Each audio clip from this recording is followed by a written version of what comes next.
A pilot movie called A Matter of Humanities aired on ABC as an ABC Movie of the Week on March 26, 1969. That was the start of the very popular series Marcus Welby, M.D.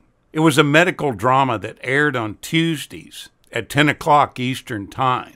The title character starred Robert Young as a family practitioner that was very kind and had a good bedside manner, and was always on a first-name basis with most of his patients. It's unbelievable to watch it now because they make house calls all the time during this show.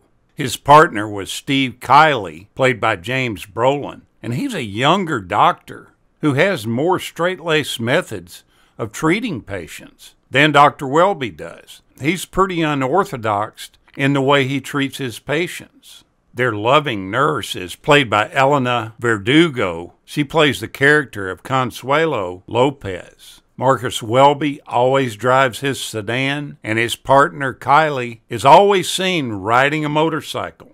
Welby owns a sailboat and enjoys the ocean life. He once served in the Navy as a doctor during the war, and he's currently a widower. The doctors work together in their private practice in Santa Monica, and their hospital of choice is the nearby Lang Memorial Hospital. The establishing outside shots are really the St. John's Hospital and Health Center in Santa Monica. The show was notorious for touching on all sorts of medical cases. Some of them were common, and some were pretty unknown to the public. This process made it an instant hit with ABC. They dealt with things like Alzheimer's disease, rape, leukemia, learning disabilities, epilepsy, sexually transmitted diseases, obesity, and juvenile onset diabetes. By the time the second season rolled around, the 70-71 season, it shot to #1 in the Nielsen's. And this became ABC's first show at the top of the list. Emmy Awards were handed out to both Young and Brolin, and also the show received one for Outstanding Dramatic Series. Now, this show was popular, but it had its critics, and it had people that protested and picketed outside ABC's corporate headquarters in New York because of some of the subject matter that they tackled. Most notably, it was an episode where a male teacher showed his homosexual desires, and this set the Gay Activist Alliance on fire. They came unglued about the portrayal of this character. There were 7 sponsors that refused to buy television advertising time during that episode, and there were 17 of the affiliates nationwide that refused to air the episode. ABC knew that they had a winner on their hands, though. ABC always lagged behind and was the less successful of the big 3 networks. And this was all until Welby came along. This was one of the most successful series to ever air on ABC up until that time. The show single-handedly was a major contributor to ABC becoming the #1 television network. And this caused it to attract producers who had previously shunned ABC. They were all flocking to CBS and NBC, the more top-rated networks. This permanently changed the dynamic for ABC. Elena Verdugo, who played the nurse, Consuelo, was in all but one episode of the series. She actually got her start as a femme fatale in 1940s westerns and horror films. Her most prominent role before this show was as Wolfman Larry Talbert's love interest in The House of Frankenstein. She had a pretty prolific film career before she finally focused on TV and eventually earned 2 Emmy nominations for this series. She was a California native and landed her first film role and started acting at age 5. This was in 1931. By her mid-teens, she was appearing in multiple films a year, including 4 in 1949 and a half dozen 3 years later. She was really pretty skeptical about taking this role on Marcus Welby at first. She made the assumption that ABC wanted a stock Latina character. She said they told her that they were looking for a Mexican girl, and she said, "Forget it. I'm not playing maids or housekeepers anymore." It seemed like that was all she could find when they were looking for Mexican girls. After this series was over, it kind of died out for her. She only worked sporadically after it. Her last appearance was on Suburban Beat with Dee Wallace and Shelley Fabares in 1985. She passed away in 2017. An interesting point of trivia is that Dr. Welby's office was the same building that was used as the Cleaver home on Leave It to Beaver. The only difference is that Welby's shingle hangs out in front next to the front door. Take a look at it next time you watch one of the episodes from this series, and you'll recognize the house immediately.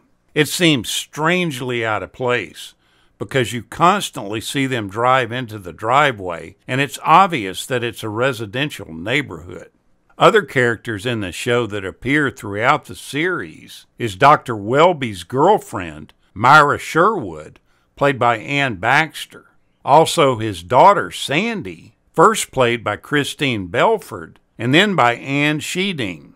Dr. Kiley goes on to meet and marry Public Relations Director Janet Blake, played by Pamela Hensley, in 1975 at the beginning of the show's final season. Now, the main character of Welby was played by Robert Young, and he was an accomplished film actor, television, and radio actor.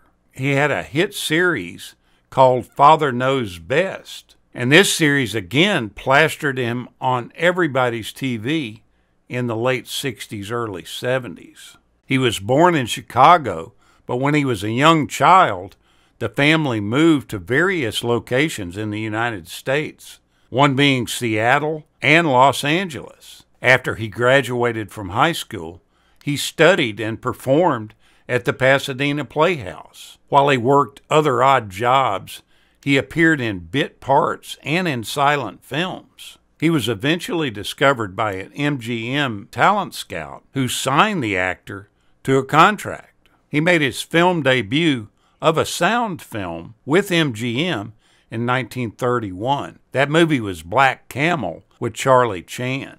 He had a trademark of portraying happy and well-adjusted characters, but he had a problem. He had a real bitterness toward the Hollywood casting practices that he could never get to go away. He suffered from terrible depression and almost drank himself to death. It's so hard to imagine this because you see him in these prim and proper television roles, and you forget that he's a human being just like all of us. In January of 1991, he attempted to take his life.